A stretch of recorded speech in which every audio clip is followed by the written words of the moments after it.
来进入到神的同在。我们要用这首诗歌更新我的心意，愿主圣灵来更新你我的心意，好叫我们能够查验何为神的善良、纯全、可喜悦的旨意哦。用这首诗歌，我们来敬拜他。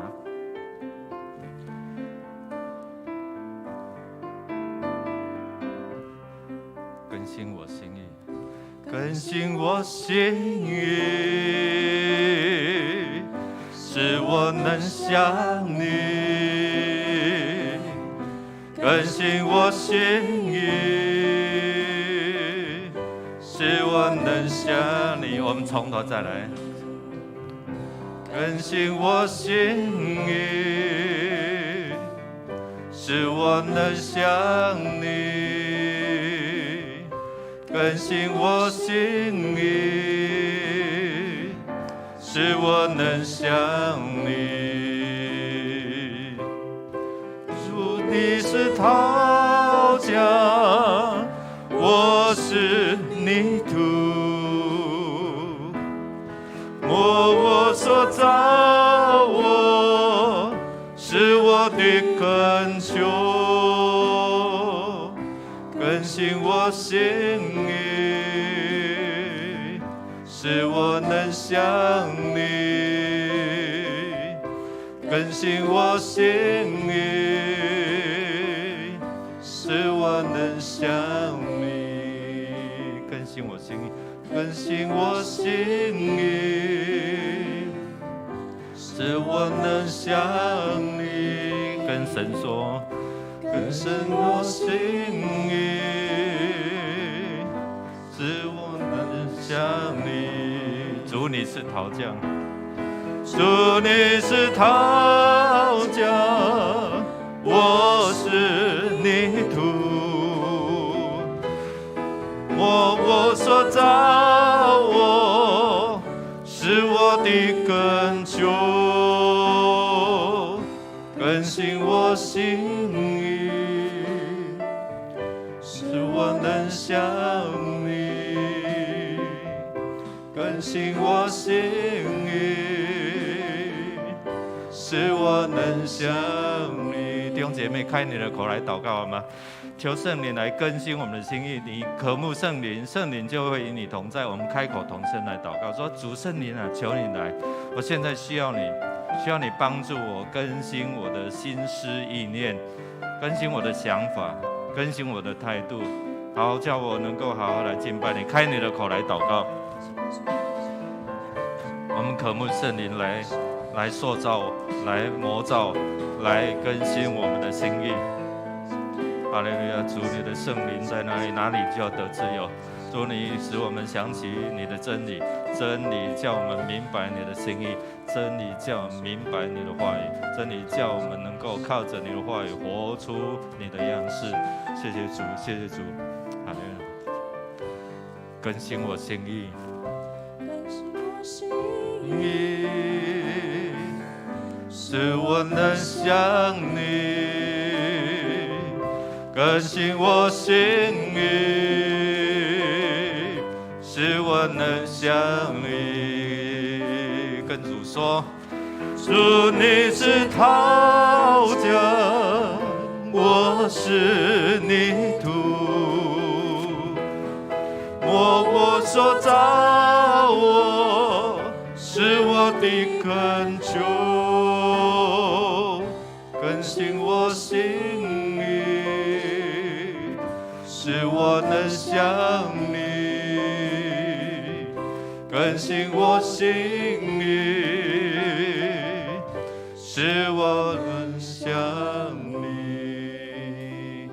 感谢主，主的同在使我们能够知道他是我们的神，我们的好处不在他以外。我们用这段经文，我们一起来宣告主的话说，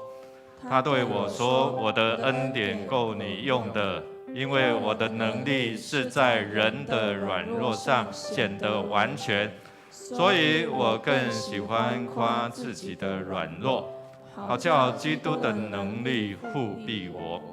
求你转向我，怜悯我，好像你素常待那些爱你的人。求你用你的话使我脚步稳当，不许什么罪孽辖制我。弟兄姐妹，我们要感谢赞美这位神是赐福的源头，供应够用的恩典，他也是能力来复辟，让我们在他的怜悯他是用慈爱来恩待我们，所以我们今天才有机会领受这个救恩。所以我们要回应的是什么？承认自己的软弱，主啊，帮助我，不让这些罪有机会来辖制我。我们开口同声来祷告，我们开口同声来祷告，来赞美这位神是够用恩典，是使你有能力来胜过这些软弱，胜过这些罪的辖制。开你的口，弟兄姐妹，你的口是有权柄的，你的口是有能力的。哈利路亚！主，我们来到你的面前，你是掌管万有，是万有的神。主啊，我们来到你的面前，求你的圣灵就充满在我们当中，让我们能感受到你的恩典是够用的，在我们特别是在软弱的时候，我们靠着你加给我们力量，我们凡事都能，因为你是够用恩典，是够用资源的神。主，我们感谢赞美你，谢谢你，主，谢谢你。主，谢谢你，因为你是像你的圣灵，让我们知道你的话语里面带有好多好多的应许，好多的盼望，好多的能力。主，我们奉你名一起来宣告说，主啊，在我们软弱的时候，你的能力就要彰显，你的话语就要帮助我们重新站立起来。主，谢谢你，让我们早晨透过祷告、祈求、感谢，来到你的面前，来颂赞你的荣耀之名。让我们颂赞荣耀归给你，也让你的平安、喜乐、盼望归给敬畏你的人。祷告靠耶稣基督得胜的名 ，Amen。弟兄姐妹，请坐。我们来透过这段的经文，我们来看我们如何来寻求神的同在，医治、释放，能够得着供应。一起来。求你看顾我的苦难，搭救我，因我不忘记你的律法。求你为我变屈，救赎我，照你的话将我救活。你需要在哪一方面呢？我们全人，就是包括灵魂体，让我们一起来领受神的同在。最主要是把主权交出来。耶稣，我邀请你做灵、思想、情感、意志、身体的主。当你呼求，当你宣告的时候，神就在你生命当中对你负责，然后帮助你所以我们恳求主来帮助我们能够在你所需要的来经历神的同在。所以你需要什么，就大大张口来向他祈求。如果在场有需要，你就站立起来，或者说我们一起来祷告呼求，坐着也可以，我们一起来祷告。哈利路亚！主，我们感谢你。我们需要你，每一时刻都需要你，每一天都需要你。我们需要你的救恩，需要你的同在。哈利路亚！主啊，感谢赞美你。我们需要你的话语来帮助我们，知道你成为我们随时的帮助。哈利路亚！主啊，无论在哪里，你就在那里，因为你是无所不在、无所不能的。主，我们奉你名来宣告，你的同在会带来应许。主啊，当我们2、3个人同心合意祷告，你的话语就向我们显明，你会听我们祷告，你会应许我们祷告，甚至成就我们所需要的。感谢赞美主，在今天早晨，我们来呼求你。我们不只颂赞归给你，你也查验我们的需要。主啊，你知道我们弟兄姐妹，特别是在交病房，在这些医院，在他们面对这些癌症的这样的一个挑战，中风的复健路多么漫长，需要你的同在，需要你的医治，需要你的扶持。特别这些照顾的家人，你知道他们能力有限，当他们疲累软弱的时候，主啊，求你的能力加添，扶持他们重新得力，让他们奔跑不厌倦，行走不疲乏。谢谢耶稣，让我们祷告进入到你更深的里面，来到你圣宝座面前。为了得着你的怜悯、医治、释放跟供应。谢谢主垂听我们的祷告，靠耶稣基督得胜的名 ，Amen。我们来为主日来守望，来祷告，用主的话一起来宣告说：耶和华，求你听我的祷告，留心听我的恳求，凭你的信实和公义应允我。弟兄姐妹，这段经文说什么？我们祈求的时候是因着他的信实和他的公义，所以他是信实，他是守约什么？施慈爱的，所以按照他的属性来呼求他，就对了哦。所以弟兄姐妹，我们特别为了牧者长子同工，我们昨天、今天有核心同工的退休会哦。昨天在新堂那边有一些的活动，让大家知道教会的装备系统，教会如何在意向当中来前进未来，怎么样去做一些的改变跟调整，为了下一代，为了儿童，为了年轻人，我们如何来服侍他们哦？所以为了个人跟神之间有美好的关系灵命，特别今天也是我们牧者的母校，然后台湾神学院的奉献纪念主日，那学院也派学务长陈宽义牧师在我们当中要与我们分享哦。那透过学院的造就，让这些牧者们被装备教导，能够去牧养羊群。所以恳求主来帮助让有美好的带领跟供应。那今天下午还有核心同工的退休会，还有这一周我们城牧区的总聚一些的讲座，周六的圣礼点青年牧区的定期会。我们也为着基督教关怀协会，就是过去我们在做闽盛医院的关怀，但是最近这几年因为疫情的关系，我们没有办法进入这个协会目前牧师是担任理事长那恳求主来帮助因为现在没有办法做什么，我们只能够祷告，那求神来为我们预备。好不好？我们一起来站立，特别是为今天台神台湾神学院的纪念主日能够培育更多的好牧者来牧养他的教会。弟兄姐妹，开你的口来祝福，来守望，来祷告。哈利路亚！主，我们来到你的面前，主啊，谢谢你今天早晨的敬拜，我们渴慕你的话语来充满，让你的圣灵，让我们心里面有这样的负担。如果像尼西米，他听见了，他就有这样心里面的负担，能够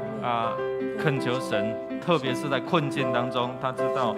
没有办法靠他自己一个人的能力。主啊，我们呼求你，求你的圣灵来运行，充满在你的教会，让我们刚硬的心能够变柔软的心，能够成为渴慕的心，如羊如切慕溪水，如羊能够顺服你的带领。谢谢耶稣，谢谢耶稣，今天早晨敬拜美好的机会，因为你的恩典，所以我们才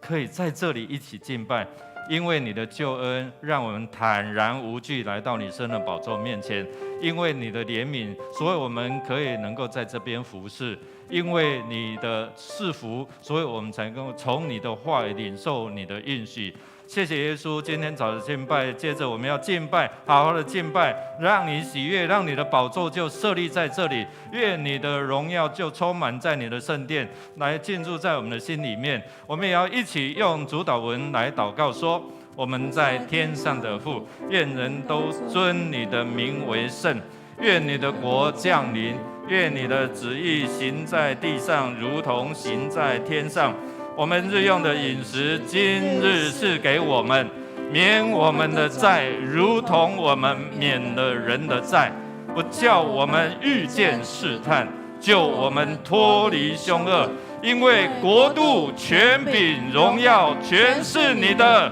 直到永远。阿们。要常常喜乐，不住的祷告，凡事谢恩，因为这是神在基督耶稣里面向你们所定的旨意。各位弟兄姐妹平安，平安。我们一早就要来敬拜赞美我们的上帝，阿们吗？阿们。全心感谢，全心赞美，进入你的恩。全心颂赞，献上为祭，是最善的果子。在你里面一无挂虑，喜乐满溢。常常感谢，不住祷告，盼望在意你。我要全心赞美，跳舞颂扬你名。在你殿中一日胜过在世上千日。我要全心赞美，赞美还要赞美不停。一人本领欢呼声永不息。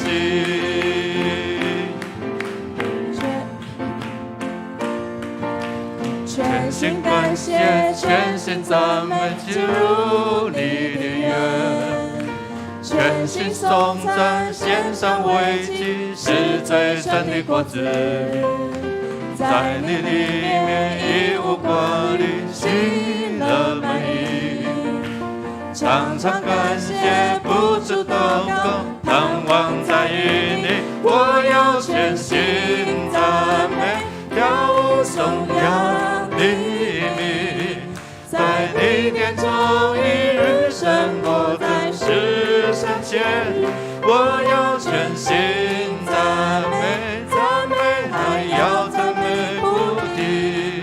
一人捧你欢呼声永不息。一起来宣告，我要全心赞美，跳舞颂扬你名。在你殿中一日胜过在世上千日。我要全心赞美，赞美还要赞美不停。一人欢呼声永不息。一人捧领，一人捧领欢呼声永不息。哈利路亚！我们将掌声献给我们在天上的神。那我们继续来敬拜。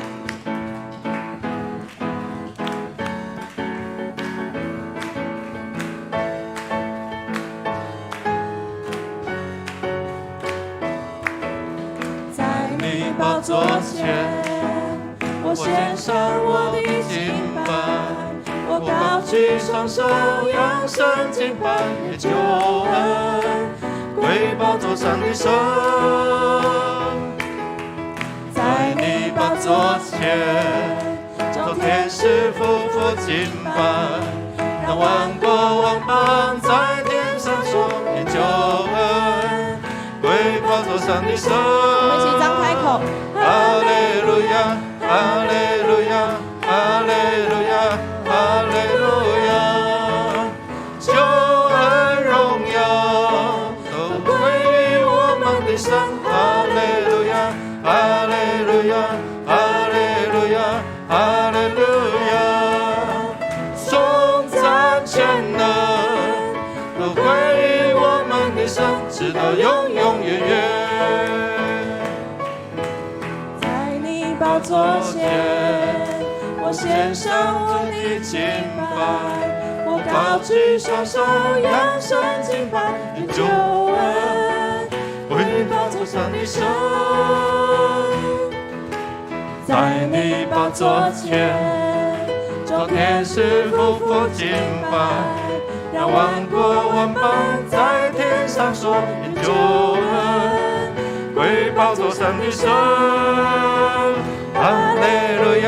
哈利路亚，哈利路亚，哈利路亚，救恩荣耀都归于我们的神。哈利路亚，哈利路亚，哈利路亚，哈利路亚，颂赞全能都归于我们的神。哈利路亚，哈利路亚，哈利路亚，哈利路亚，救恩荣耀都归于我们的神。哈利路亚，哈利路亚，哈利路亚，哈利路亚，颂赞全能都归于我们的神，直到永永远远。颂赞全能，颂赞全能都归于我们的神，直到永永远远。哈利路亚！让掌声献给我们在天上的神。弟兄姐妹，请坐。让我们一起安静我们的心，用这首歌成为我们的祷告。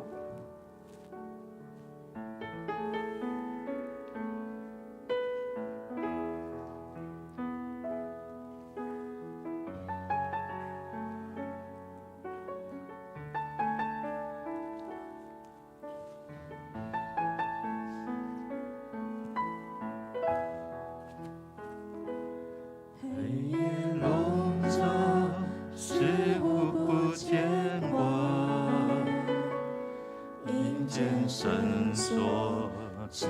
绕着我们，求你睁眼看，侧听祷告，你百姓在这里祈求，急难之中，我们会转向你。你是主，承认你是主，求你转移不发你的烈怒。你是主，你是救我们的主，求你医治，求你怜悯，求你心。仇敌就退去，我们呼求阿爸天父，你的救恩必降临这地。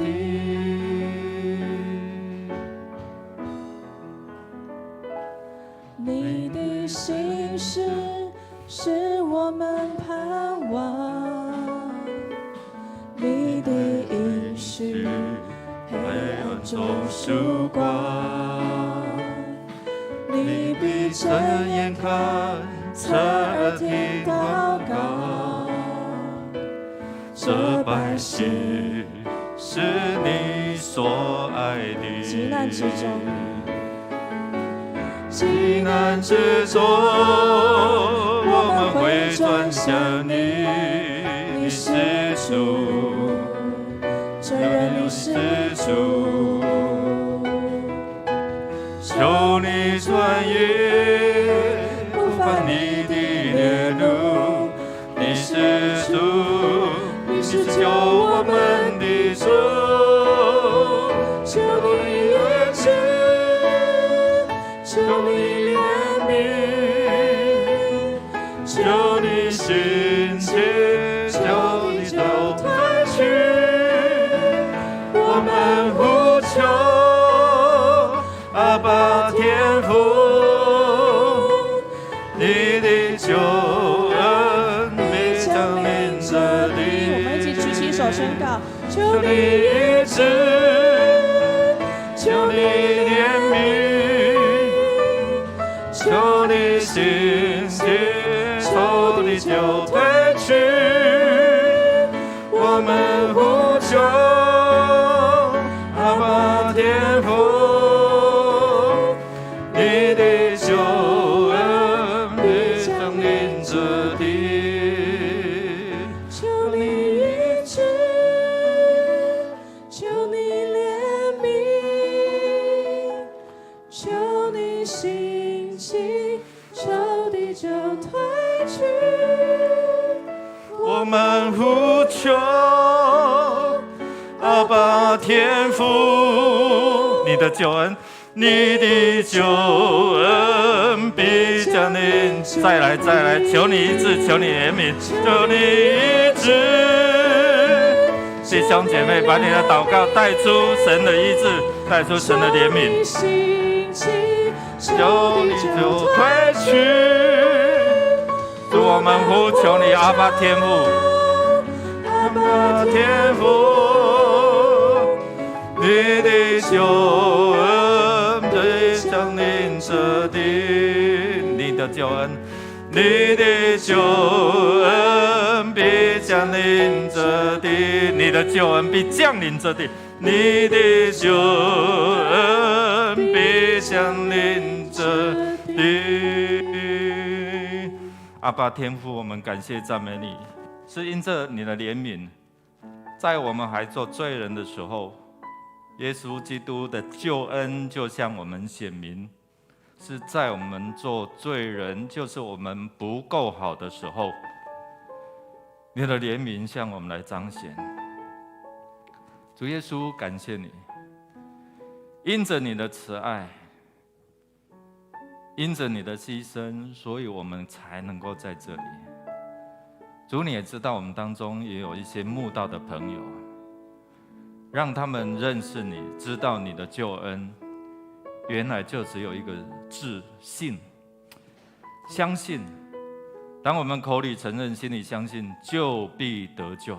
这是你的应许。主，透过诗歌帮助我们认识到你的慈爱怜悯，透过诗歌帮助我们知道，我们用信心来回应，不是用我们好像做了好多的好事，不是，因为我们得救是本乎恩，是出于你的恩典，也因着信，是信心让我们有机会来亲近你，免得我们自夸我们做得多好。主，我们今天的敬拜，求你来悦纳；今天我们的呼求，求你来垂听。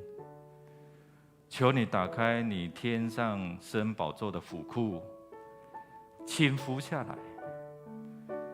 让我们的心如入切慕溪水，渴慕般的来渴慕你的话语，除去一切的拦阻。今天早晨，我们带着可能是重担、忧伤，或者是这些失望来到这边的时候，神让他们走出去的时候是带着盼望，是带着应许出去，是带着能力出去，是带着神你够用的恩典回到他们家。他们要成为荣耀的见证人。谢谢主。求你悦纳我们早晨的敬拜祷告，靠耶稣基督得胜的名，阿们。大家平安。我们当中不知道有没有第一次来，与我们一同来这个是上个礼拜的吧？没有了哈。好，那我们还是先介绍一下我们的台湾神学院的学务长哦。陈宽义牧师在我们当中，我们先来欢迎哦，拍手来欢迎。好，那我们来看今天周报的消息。因为今天是我们3位牧者的母校了，然后台湾神学院的纪念主日，那纪念奉献主日特别由学务长陈宽义牧师来讲到请安报告，请兄姐来关心代祷奉献，因为神学院需要各教会的支持，来培育有好的牧者，有好的牧者来进入到教会服侍，才有这样的一个好的羊群，对不对？所以感谢主，今天我们特别透过陈牧师来勉励我们。我们有谢庆顺弟兄、李月英姐妹。从台北中会的土城教会转入本会的会籍戴晚会姐妹由新入中会桃园教会转入本会恭喜他们成为教会的一员，他们愿意委身在这个教会因为搬家了那我们在昨天有一天的和信同工的退休会，今天下午还是有到5点。我们在401同工在401的会议室教室继续我们今天的核心同工退休会。请我们的同工于1点前在401教室完成报到。我们在2023年，就是明年的小年夜就在1月20号。弟兄姐妹很快再多久就过年了？1年就要过去了，我们有没有把握住应该来行出合神心意的事呢？那我们透过小年夜的聚集只有20桌那陆续有小组在报名。我们欢迎用组来包桌了，来报名也可以邀请一些慕道的家人。那我们透过这个会有一些的设计内容福音，那求主来帮助让我们透过这个聚集一起来欢庆要过年也团聚特别是来祝福这些弟兄姐妹，他们可以一起来围炉可能有时候两三个人那我们透过这样的事工欢迎我们弟兄姐妹来聚集我们本周2也有邀请到巴正老师继续的在冲突管理术当中我们是用 Google Meet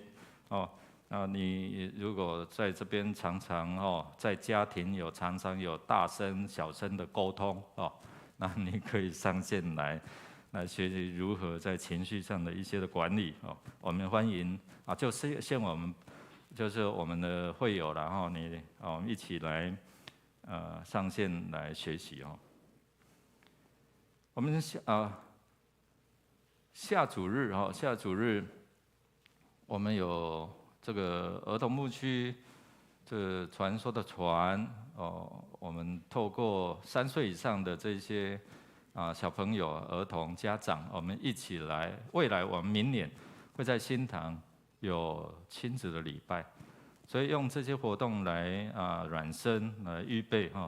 那我们用比较活泼的方式、奥福的方式设计这些内容、绘本等等，让我们小孩子儿童从小就可以来敬拜上帝不会让我们都嫌他们吵，我们就是用比较特别的方式让他们嗨，让他们从这边当中来敬拜神。所以弟兄姐妹，你家里有孙子就把他带来，我们透过这样的一个亲子的敬拜，那么一同来享受神的同在、神的赐福好，那我们的第8组这个陈玉珍姐妹那在11月9号安息主怀定于11月13日下午3点在家庭举行安慰礼拜那11月19日早上8点半是于桃园宾馆至真堂举行入殓火化礼拜。那会后会在福林园生命会馆举行追思告别礼拜，愿主来安慰这些的遗嘱因为这个也不是我们教会在负责，所以我们也如果知道可以参加也可以在祷告当中来纪念来为遗嘱来祷告。那其他的我们就自己来来祷告那我们先来看这个影片这个影片，我们昨天有邀请淡江教会的牧师、主任牧师庄玉牧师他们在建堂那过去他父母亲也在我们教会有聚会现在都去帮忙。那他们有开发一款如果你眼睛看不方便，你就用听的这个叫 Talking Bible， 就是它可以逐章逐节，然后听有一些的解释，还有一些其他的功用。如果你需要的，我目前楼下只剩下10台10台。如果你有需要的，就跟我们的干事那边来订购那一台是2980你就拿3000给他，不用找了，因为这个是成为他们教会建堂的义卖，好吗？没有差那20块吧那如果你需要就放着，你就听可以听圣经，还有一些的诗歌音乐，那可以帮助你，所以早上起来就可以聆听上帝的话语那现货只有目前有10台，如果超过还需要，我们可以再帮助他们来订购。好，其他的自己来。各位观众朋友，这些年来跟我们一起推动，听一下，你也读得懂圣经的运动，在大家一起推广的努力之下，如今我们所制作的每日研经释义节目，在全球华人世界每个月都有超过100万人次以上的收看。他们的教会盖了几亿，你知道吗？在淡海新市镇。我们特别制作这一台 Talking Bible 读经机，5亿而已哈，他们已经还了4亿，里面收录了我们所有每日研经释义的影片，以及100首动听的天韵诗歌，非常合适你自己在家里使用，也非常合适送给你的基督徒朋友以及未信主的亲友。非常希望透过我们的用心制作的节目，能够帮助更多人享受神的话语，而且不害怕读不懂神的话语。愿神的话真的成为更多人脚前的灯，路上的光。愿神赐福大家。好，除了听我们每一天的迦南之声3位牧者所录制的迦南之声，他这次有影像了哈。好，那我们祝福他们哈，让在主里都是同一肢体。那我们来读今天的金句，读2遍，一起来。因为万有都是本于他，倚靠他，归于他，愿荣耀归给他，直到永远。阿们。罗马书11章36节，再一次来。因为万有都是本于他，倚靠他，归于他，愿荣耀归给他，直到永远。阿们。罗马书11章36节，预备心来奉献，奉献是基督徒感恩的表现，出于甘心乐意，特别为台湾神学院的介仁主日来奉献摆上，神纪念你的奉献，来成为培育这些神学生能够成为好牧者的这样帮助。我们一起用这首诗歌来回应神的恩典。献上感恩的心，归给至神全能神，因他赐下独生子主耶稣基督，献上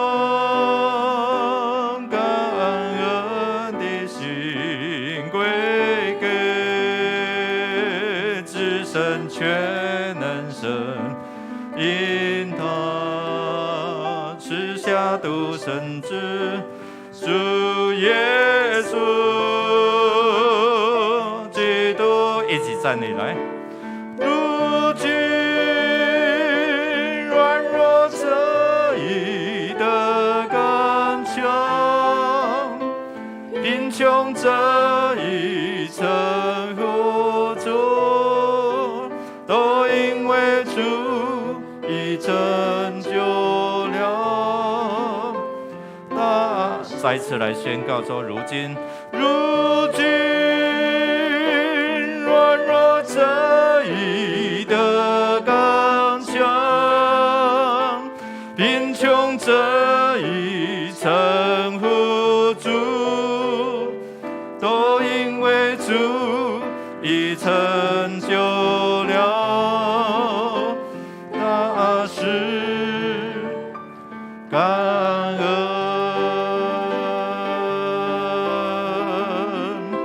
感恩，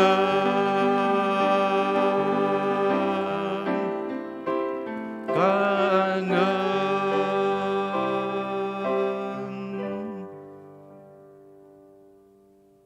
我们在天上的父，我们感谢你的恩典，你用爱除去我们的恐惧和不安，使我们得着满足。我们相信，因为主的约，台湾的百姓得以脱离战争的恐惧。你必定显明仁义、公平、慈爱、怜悯和诚实，来眷顾台湾的百姓。求你为我们预备足够的日常生活所需，也求你赐给我们智慧、果断和勇敢的心，在今年年底选举选出能够为人民服务的县市首长和可以监督政府的议员，并按照上帝的主权成为执政者的祝福。今我们献上我们的金钱、时间、才能，求主悦纳，奉主耶稣的名求，阿们。阿们。坐下之前，彼此来祝福说：我们一起来领受上帝丰盛的恩典。我们一起来领受上帝丰盛的恩典。我们邀请陈观音牧师来分享。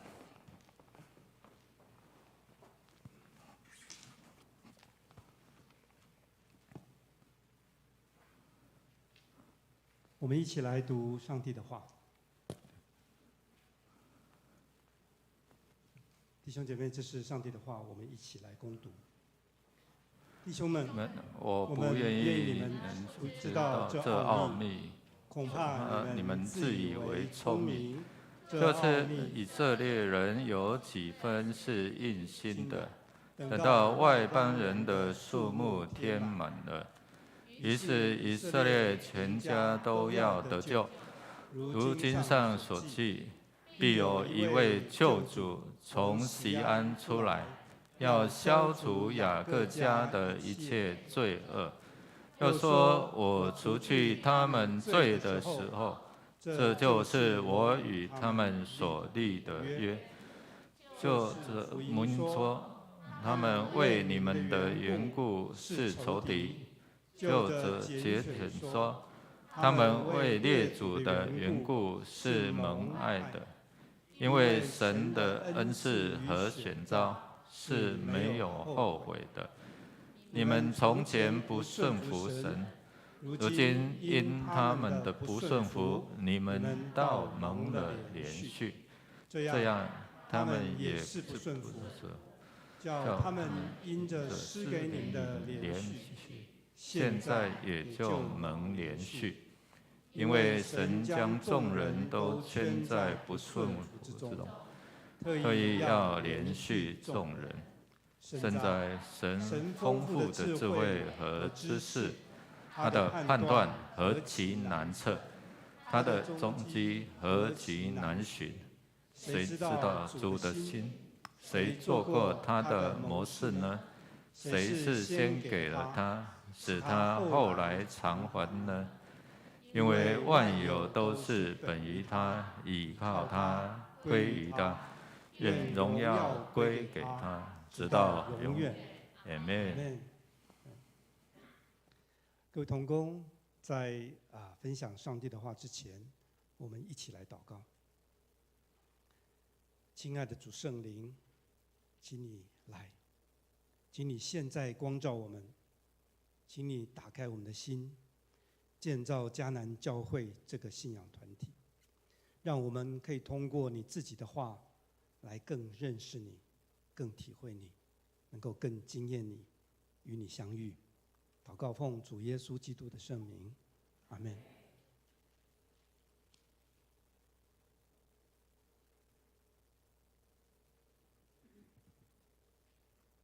首先，我要感谢上帝的恩典，也感谢游牧师，还有他带领的团队，应验、世谦牧师，以及我们教会众长职同工好朋友，能够容许我代表在阳明山领头的台湾神学院，来到我们迦南教会来分享上帝的话，来跟大家请安，更为着过去1年，我们迦南教会在主里为台神迫切的祷告、关怀还有奉献。长久以来，我们迦南教会因为有着重视神学教育的传统，所以台神一直受到大家全力的支持跟照顾。这么多年来，我们所支持的那些在台神读书的神学生，也都已经成为在台湾各地众教会极大的帮助还有祝福。出门前，我们的董事长方东山牧师、院长蔡慈伦牧师特别要我借这个机会，要我向迦南教会的众弟兄姐妹表达台神全校师生对我们最深的感谢，谢谢大家。台神需要众教会的在人跟资源上的支持，一直都不是什么秘密了。这也是每一年我们全校师生都要全体出动到台湾各个角落去为神学院向众教会报告、请安、募款很重要的原因。还记得几年前教育部的官员为着是不是要通过台神的教育部评鉴来教育部的立案来台神做评鉴，因为我自己有经营公司，也有财务的经验，所以呢，学校就派我呢跟这个负责财务的官员来做对话。他手上拿着学校看起来不是很好看的财务报表，就邀请我对话的时候，他这样跟我说：“他说你们1年有7到8千万的支出，可是你们学校的学费收入只有不到1/6啊，这样怎么可能生存得下去啊？还有呢，你们现在所有的校舍都已经超过60年，完全是不堪使用，你们正需要大笔的资金来投入建设。我问你啊，你们这种报表我怎么签得下去啊？怎么签得下去啊？我偷偷告诉你，法鼓山是准备10亿的资金在等我们审查。我记得他问我这个问题的时候，我全身都在冒冷汗。还记得我是这样回答的，我说其实我也不知道是怎么样解决，可是我们150年来都是这样经过的，每一年都是这样经过的，没有错。150年来，台湾神学院每一天都是在跟现实搏斗当中走过来的。然而，倚靠上帝的帮助，他感动也兴起那些能够看见神学教育重要性的众教会，像我们迦南教会，还有众同工，通过他们在人跟经费上的帮助，一点一滴的奉献，帮助我们能每一天都在体验见证上帝那个真真实实的恩典当中经过。其实，我们学校能够经历岁月的考验继续存在，我们的毕业生还能够在山边海角继续忠心的委身，就是这种神迹跟恩典活生生的见证。所以在今天的讲道最后，在我们的请安影片里面，我们可以看到这样子的励志还有见证。当中有一句话我非常的感动，是有一位传道人在山上服侍，他本来考虑要离开，但是最后他说，为了上帝的缘故，死就死吧，死就死吧，很有意思。当然其中我有拜托大家继续为学校每天的经常费，还有状况越来越不好的校舍来奉献的邀请。说到状况很不好的校舍，我自己有很深的体会。差不多在2年多前开始，我的宿舍上面这棵大树就开始大量的在掉叶子。那些随时都在轰炸我的玻璃屋顶的那些树枝很特别我的屋顶是玻璃做的玻璃做的。那个地方原来是租给人家当仓库用的是夏天热冬天冷的玻璃当做我的屋顶非常有意思当那些大小树枝落在我这个玻璃屋顶上它们叮叮咚咚叮叮咚的声音就慢慢成为我提醒我读书不要打瞌睡的一种随时的提醒。直到去年在一次的地震之后的第二天，我在大雨中非常急地冲进宿舍，因为有人告诉我屋顶破了。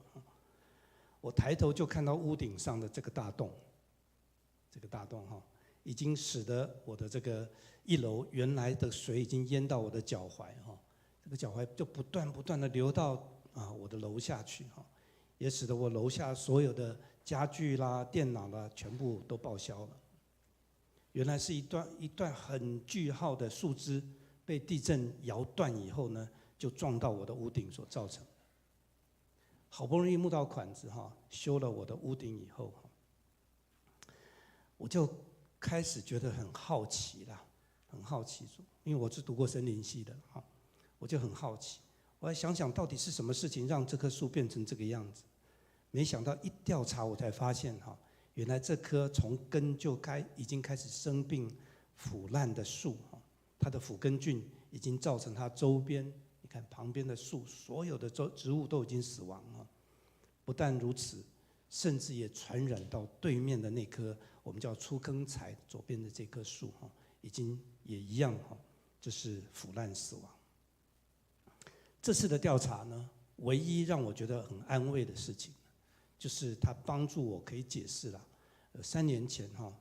我从建国花市买了3棵不同品种的樱花回来，我在幻想说我可以种成一个樱花树林很漂亮的地方结果呢，去年开始就有2棵不同品种的，就陆续的死亡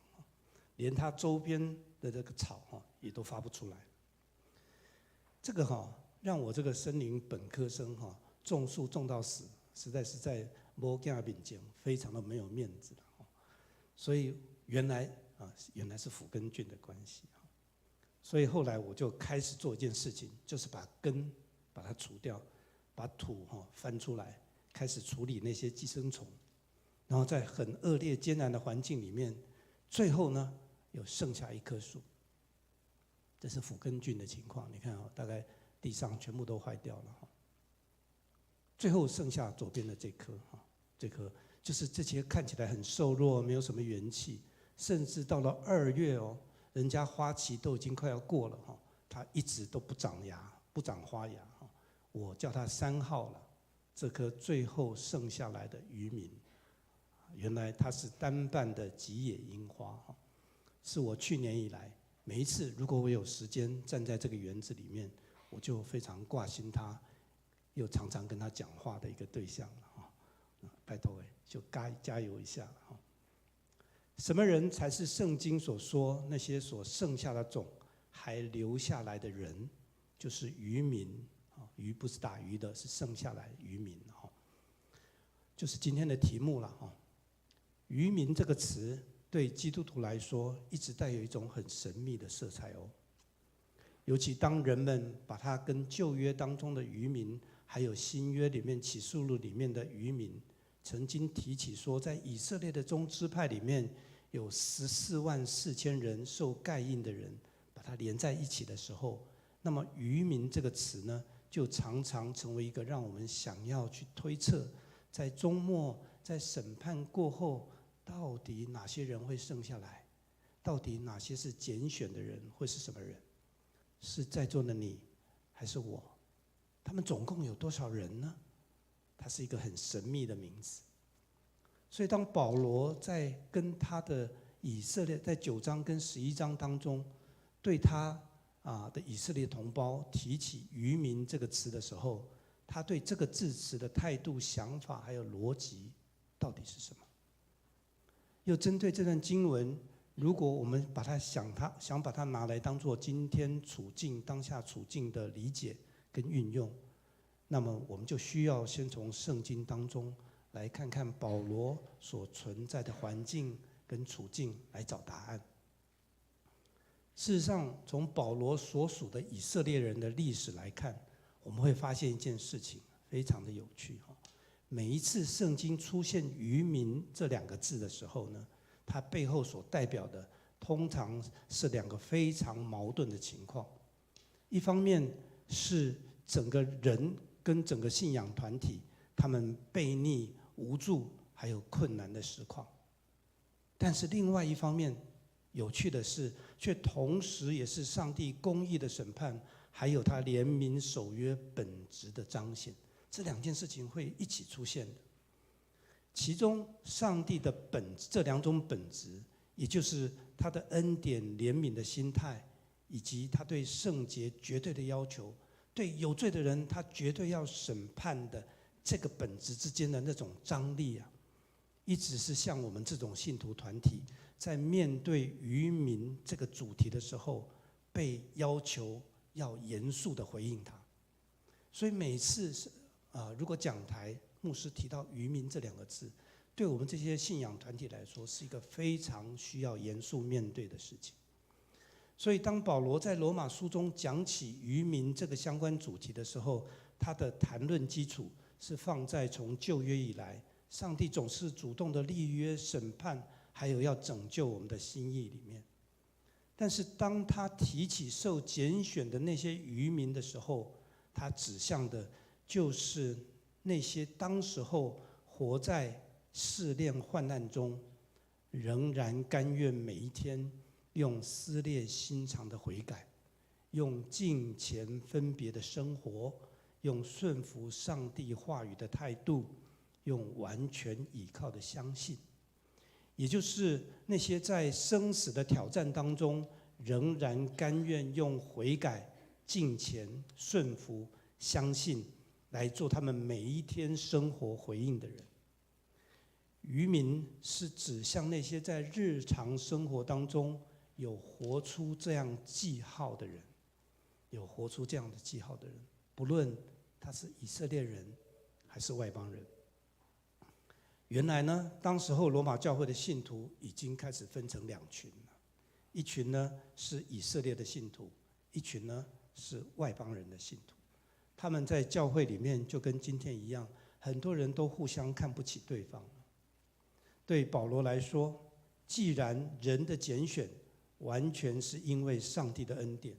并不是因为他们的血统、才能、知识或者是律法传统，所以保罗认为，对罗马教会那些在以色列的信徒来说，他们以前因着祖先来的传统、血统、经验，或者是各种累积起来的礼仪规矩或者是传统，就不能成为他们排斥别人、隔离别人、看轻别人来自高自大的依据。同样的，倒过来说，对教会那些外邦信徒来说，就是因为以色列人有部分的人失落，外邦人才有机会可以认识、可以亲自体会这位恩典怜悯的上帝。就好像正取生因故被这个 fire 掉了，那么被取生就有机会补上去，好像是这个意思。就是因为以色列人的失落，所以外邦人才有机会，所以以色列人的失落就不能成为他们外邦信徒以此来看清他们以色列弟兄的理由。接着保罗就对那些外邦信徒说，非常重要，他说他们是因为不信才被从枝上折下来，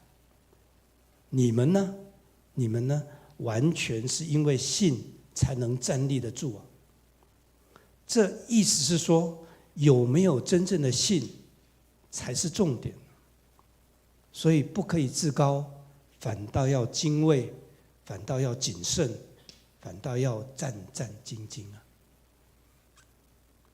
是因为唯独只有信，又倚靠上帝的恩典跟怜悯，我们这些人才受到拣选，才被接到这个葡萄枝上面。也只有真正的信，我们又有这种认识跟觉悟的人，他们互相聚集所建造起来的信仰团体，才有可能成为一个因信合一，真正用上帝的公义跟和平做根基，因着感受学习他的爱跟怜悯，用这样我们来彼此款待的团体。保罗期待建造一个在世界的挑战里面，能因为有不断警醒的自觉，来渐渐成为属神的渔民团体，也就是能够继续活在救赎当中，一个全新的以色列的信仰团体。这个新的被称为渔民的信仰团体呢，它有3个特色会被辨识出来。我们来看这哪3个特色呢？第一个，他对上帝至高的主权，他有真实的敬畏了，又敬又畏。对上帝的爱跟怜悯呢，有真实的感受。对上帝确实守约呢，有真实的信心。也就是说，玩真的啦，我们对上帝的主权有真实的敬畏，对上帝的爱跟怜悯呢，不是嘴上讲的，是有真正的感受过。第3个，对上帝确实会守约这件事情有真实的信心。这3件事情呢，是新的使徒团体、信徒团体每一天在世界的挑战中来生活、来体验、来出去做见证的根基跟记号。保罗认为，凡是有这3个记号的团体，因为他们遵循的是上帝的心意，那么他们就非常有可能在终末的时候，是上帝眼中那个会被接纳的渔民团体。照这样来看，在面对所有世界挑战的时候，我们是用选择什么样的价值来作为他们敬畏、依靠、顺服、相信的对象，就成为决定这个信仰团体是否就是那个被呼召拣选，最后要成为渔民的一个非常重要的记号。各位弟兄姐妹，它是一种人跟信仰团体现在实况的动态描述。现在实况的动态描述，选择基督还是选择马门？就像保罗在罗马书第8章所讲的，他说我们做什么选择，就成为什么人的奴仆了。所选择的是上帝，还是选择的是世界做标准？是每个信仰团体在我们做自我观察的时候很好辨认的记号。我们是做什么人的奴仆，看我们现在所做的选择就知道。迦南教会现在是做什么奴仆，看我们现在的选择，我们就清清楚楚。说到挑战跟选择这个主题，我们现在正活在俄罗斯跟乌克兰战争悲剧中，已经快要过1年了。其实要谈到相对安全，就是我们台湾教会在疫情当中的挑战这个主题，很多人会说实在是有点无病呻吟，小题大做了。不过我认为，因为这次疫情对台湾教会来说，这个挑战是非常真实又有感觉的了。我想对有感觉就有感觉这件事情来说，我认为对教会是非常正面的事情。因为我们如果认真的去看教会过去2年多以来，在面对疫情挑战的时候，我们在事前、事中、事后所做的反应跟选择，我认为这实在是一个非常好的机会，能够对台湾教会这整个信仰团体做一个集体的信仰现况的素描还有检查。这10年来，台湾所谓的主流教会对宣教跟传福音，大多数实质上的兴趣看起来并不特别的明显。如果你仔细的观察，你会发现他们对往内互打比较有兴趣。人们在教会里面互相战斗，站传统礼拜还是敬拜赞美，站圣歌队还是敬拜团，站团契中心还是小组为中心，占有限的资源要放在青年、放在社区，还是放在老人身上？还有的教会在占什么呢？占讲道是要用主章主节，还是主题中心？占神学议题，占制度，占惯例，占传统，占语言。无论哪一边，都说他们代表的是上帝的心意跟真理。我想这是大家听很多也很习惯的场景。然而，有许多人开始慢慢发现，通常在那些喊得很高的宗教语言背后，牧长跟教会当中有权力的人，他们心中真正在意、真正敬畏、真正顺服的，往往是大小的规模、人数的多寡、奉献的金额，还有投资的回报率等等背后那些世界的价值。因为哪一边比较正确，我们通常是用人数、规模、设备的新旧、资产的多少，是不是采用了某一种模式来做评估？但是，经过疫情洪水席卷台湾将近3年，因为政府对聚会的限制，还有我们自己对风险评估等等现实的考量，所造成教会人数的崩盘。根据今年年初长老教会的教士统计，保守的估计，平均实体聚会的人数至少减了有2成半以上，很多教会已经接近5成。这种实际上已经影响教会继续存在的数字。不但如此，因着疫情，从视讯、从网络所培养出一群习惯做线上礼拜，他们被称为骑在遥控器上的礼拜游牧民族。他们躲在遥控器背后做礼拜，在不同的教会跟礼拜当中跳来跳去。刚刚在3重教会，等一下就跑到盐城去了。接着呢，广告时间呢，又跑到我们这个迦南教会来，这样跑来跑去的。他们对人的兴趣、对教义的理解、对原来教会群体的认同，还有对教会聚会的冷感、听讲道的耐心时间的缩短，对教会活动在他们心里面的优先顺序的排列，都因为疫情而显明了出来。这也造成以前教会感觉很有把握、很有用，用的又很习惯的各种方法，面对人在遥控器上的自我中心，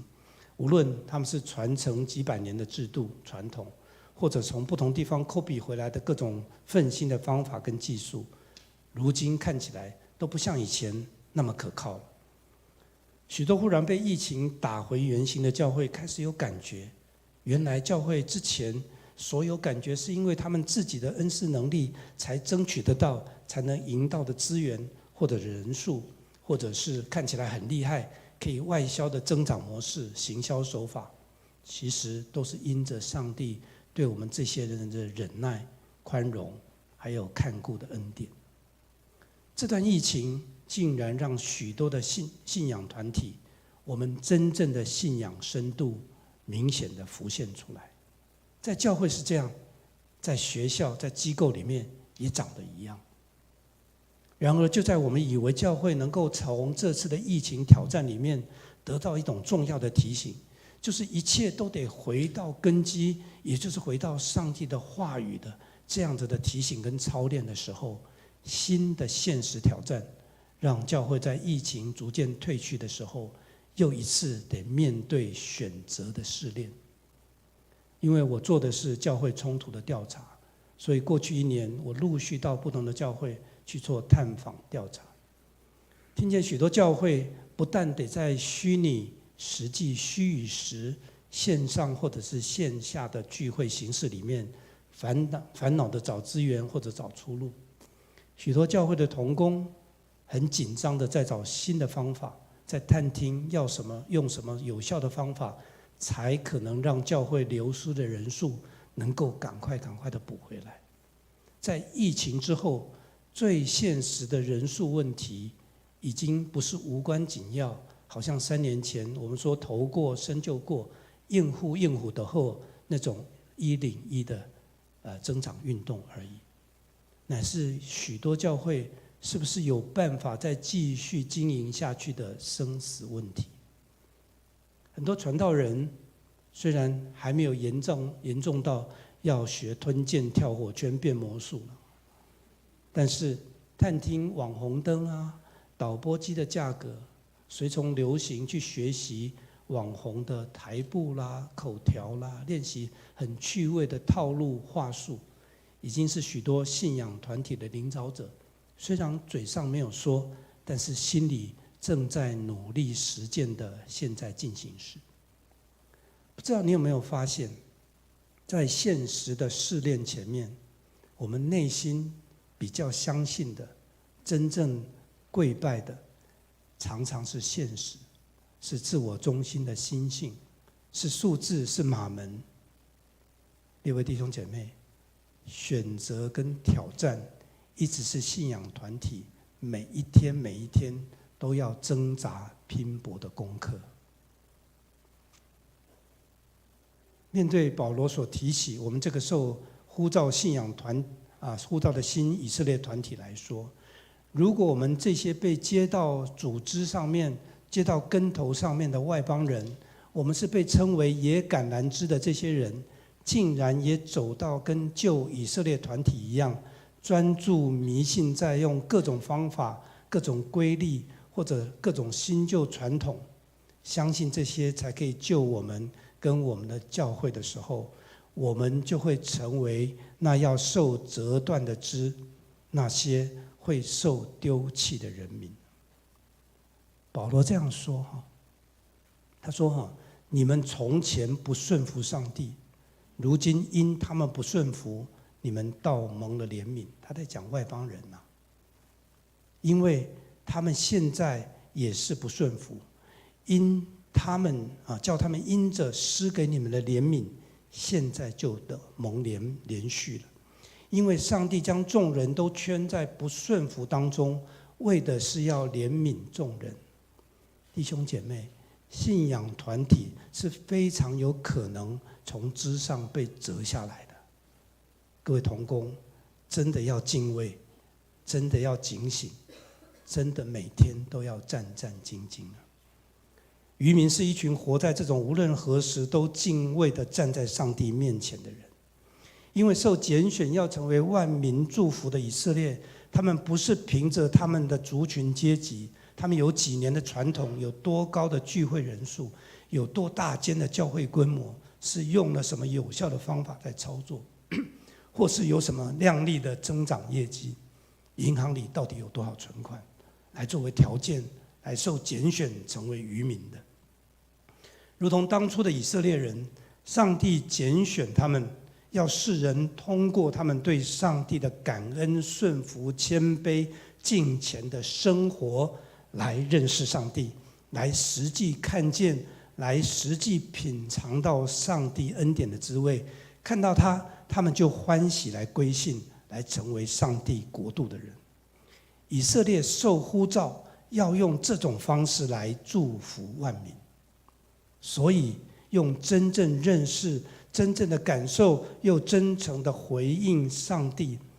恩典的生活作为见证，这是以色列也是现代信仰团体第一要紧的呼召。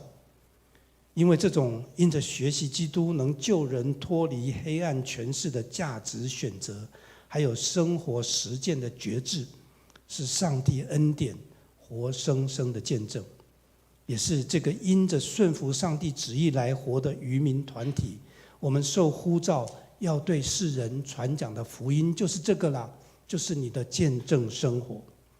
感恩、顺服、谦卑、敬虔的生活，是受拣选成为渔民团体，我们也是他们的记号。也因此，保罗在12章的开始，他用所以来作为结连，来继续说明这种受恩典呼召的渔民团体，我们跟他们应该活出的生活回应应该长的是什么样子。他说，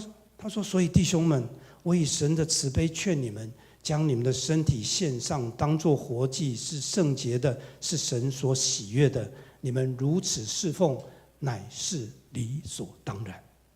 这个祭，这个敬拜服事的生活是活的，是动态的，是每一天在继续的挣扎里面不断的学习，做出合乎上帝心意的选择，来渐渐成为渐渐成圣的团体的觉志跟行动。我们迦南教会的众同工，我们要首先觉志，要在最小的事情上，在生活、在团契、在小组、在各种各样的会议当中，学习做出合乎上帝心意的选择，成为有这样的记号，要这么行动的信仰团体了。今年3月初，看着整个学校的樱花都快开完了，而我们家那棵3号，它的芽却硬得好像铁树一样。不但如此呢，接近根部的部分呢，又开始发生就是粉虱跟蚜虫的问题。我边看呢，心中充满了悲观，但因为实在舍不得它，就盼望在花期将要过的时候呢，将这棵渔民为这个渔民做最后的努力。有一天黄昏，我把土做了再一次的整理，又施肥又割草，然后呢，我扶着它的树枝，心里对他说：“3号啊，你倒为我争一点气好不好？请你努力活出你原来的美丽就可以了，好不好？”很悲观，把东西放下来我就回家了。不过非常有意思的经过主日以后的那个礼拜一，它所开出那么精彩美丽的花，带我看见生命的坚强，让差不多已经完全失去信心的我，能够略微品尝到上帝舍不得抛弃他所爱世人的心情，也看见那个渔民重新得力的时候，上帝心中的那种欢喜。11月底，就是这个月底，台神的樱花就要开始开了，我们校友都知道。欢迎大家有时间路过阳明山岭头的时候，来台神参观，到我的那个花园，跟我一起见证那棵3号为我带来的喜乐还有盼望，非常非常的神奇。上帝恩典的奇妙让人无法测度，我们只有在尽力服侍跟倚靠相信里面学习等待随时准备心，要来赞美跟见证上帝所有奇妙的安排。在新约里面，我们都知道，一直有理性形象的保罗，却在今天11章的结尾非常的特别，他竟然用了一段赞美诗来做他11章的结束。我们要借用他的赞美跟祷告来做今天讲道的结束。照他的话，我们一起来祷告。他说：深哉，上帝的丰富智慧和知识，他的判断何其难测，他的踪迹何其难寻。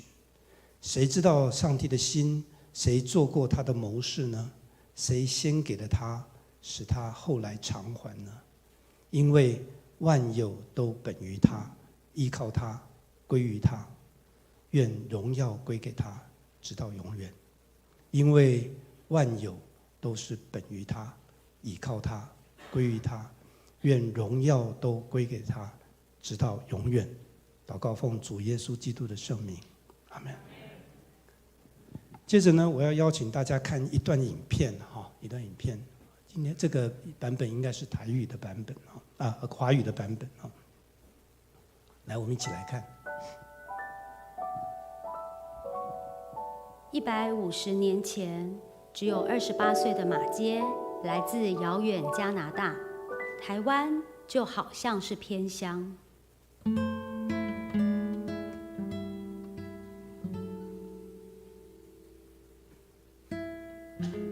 我还记得那一次是一个台风天，然后我就来这边的。那天晚上就很可怕，因为就是台风，然后我的手机一直响那个土石流的警报，然后我就很害怕，就是教会会不会被冲走这样。然后当下就会突然有一种无助感，是跟第一次来的时候不一样，因为这次是只有我自己。然后就一直想到之前有些牧者说什么他们屋顶漏水，然后要睡厕所什么什么，然后我就突然觉得对，我现在真的已经在偏乡的一间教会了。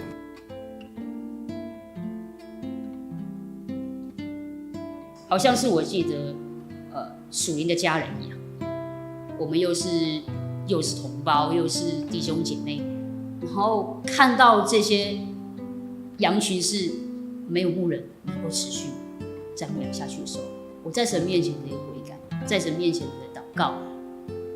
那就死就死，就好像一粒麦子落不落在土里面，它就不能结出许多的子粒来。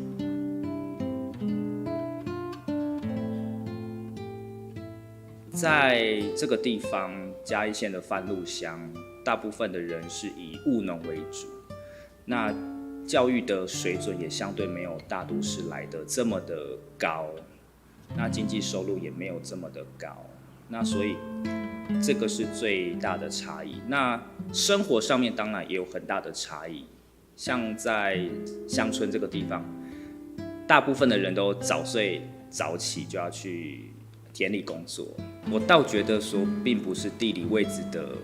偏僻，而是这个偏僻是存在人的心里面。服事的事工常常打掉重练，也可以说是用一种滚动式的调整。毕竟没有一项事工是从头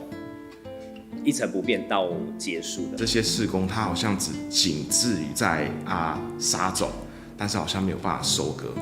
所以有些事工我其实就是改型，或者是直接砍掉。我们应该要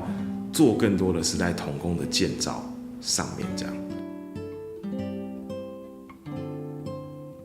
我不是为了自己而走向这条道路，是为了神的旨意，然后我是他的仆人，神要我去哪里，我应该去顺服。会来到这个地方，也是我跟上帝的祷告说，我想到一个偏乡去。其实上帝也真的就是回应了我这样子的祷告，离开这个地方到别的教会去服侍。有时候也会常常这样想，但是当我静下心来去仔细的回想跟仔细的去跟自己的呼召对话的时候，就会觉得说，既然上帝已经答应了我来到这个地方来服侍，那我就要在这个地方能够有一个比较长远的时间，除非有一个很明确的指示，我该离开了，我才会离开。我觉得身为神的仆人，还是要看上帝的心意，所以我就是祷告，然后在祷告的过程当中，其实没有上帝要我离开平林的记号和感动都完全没有，然后反而是在祷告当中就看到一些孩子的脸啊，弟兄姐妹的脸这样，然后我就那一刻我就决定要留在平林了。若不是上帝要我走，一定有上帝他的心意。去年的时候，我才把我的户口迁来这个地方。那这一个身份的影响，其实它是超越传道人的身份，也帮助我重新去调整我的服事，不是只有在教会跟教会有关，而是它更广泛的是，我可以跟更多的人去做互动跟连接。马街的宣教事工，如今在台神一直持续着，从课堂上以及团契生活里延续马街精神。我们是一群活在异象中的人，在上帝国逐梦，一起兴旺福音，点燃生命之火。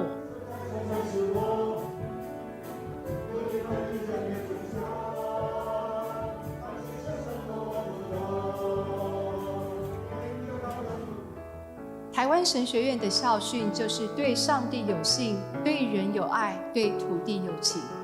我们的使命就是要培育一群敬畏上帝、爱教会的传道人与教会工作者，继续传承马街的精神，就是谦卑于上帝的呼召，愿意去到最需要的地方，通过爱与受苦，让人可以经历到耶稣基督的福音所带来的拯救与盼望。也因此，我们非常需要众教会弟兄姐妹你的奉献、支持与代祷。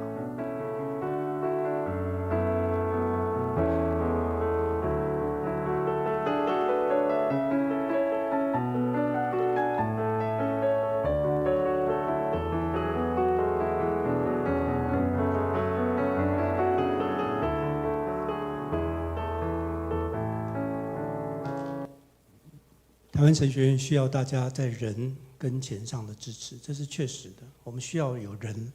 来投考神学院，有最好的神学院，才有最好的教会；有最好的教会，才有最好的神学院。台神需要大家的代祷跟奉献。我们最后呢，请这个我们一起来唱回应的诗《你的救恩》，我们一起来唱。请起立。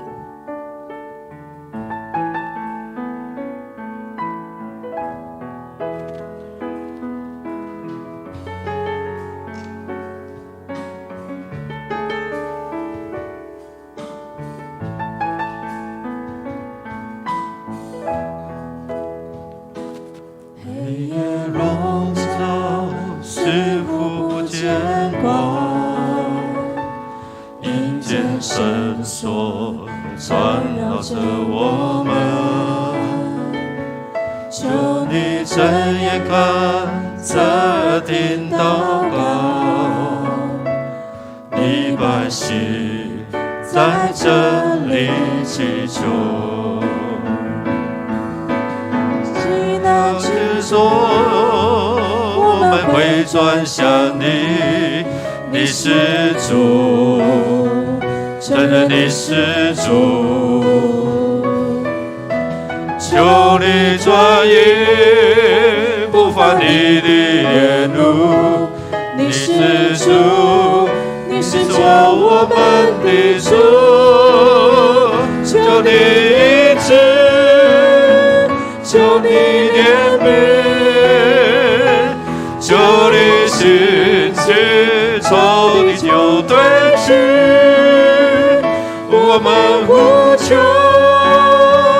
阿爸天父，你的救恩必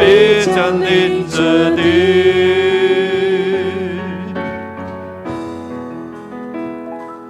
你的心事是我们盼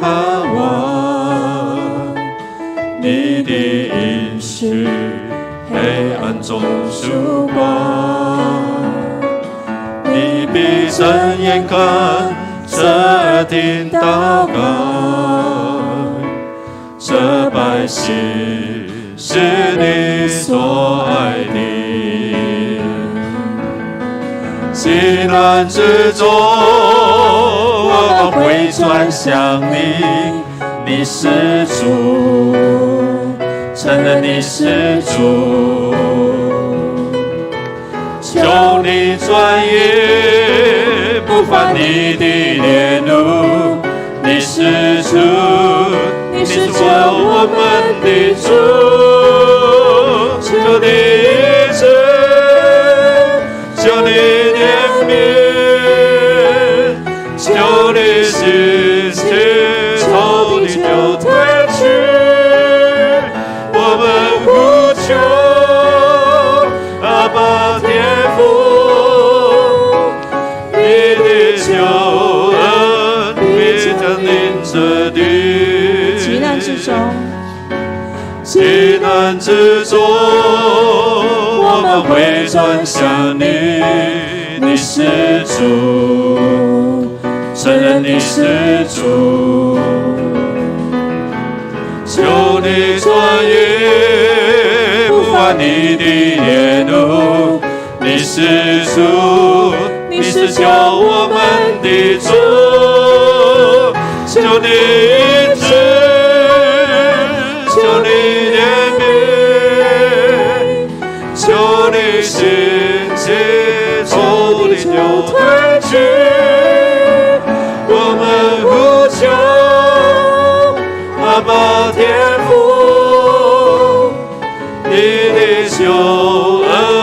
必降临这地。求你医治，求你怜悯，求你顺其，求你就退去。我们呼求阿爸天父，你的救恩必降临这地。我们呼求阿爸天父，你的救恩必降临这地。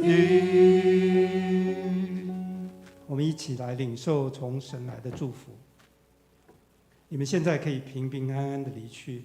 进入世界，继续在挑战中做合上帝心意的决定，来为主做见证。愿主耶稣基督的恩典、上帝的慈爱、圣灵的感动与我们众人同在，从今直到永永远远。阿门。请坐。请坐。我要全心赞美，要颂扬你名，在你殿中一日胜过在世上千里。我要全心赞美，赞美还要赞美不停，一人捧你万后神永不息。我要全心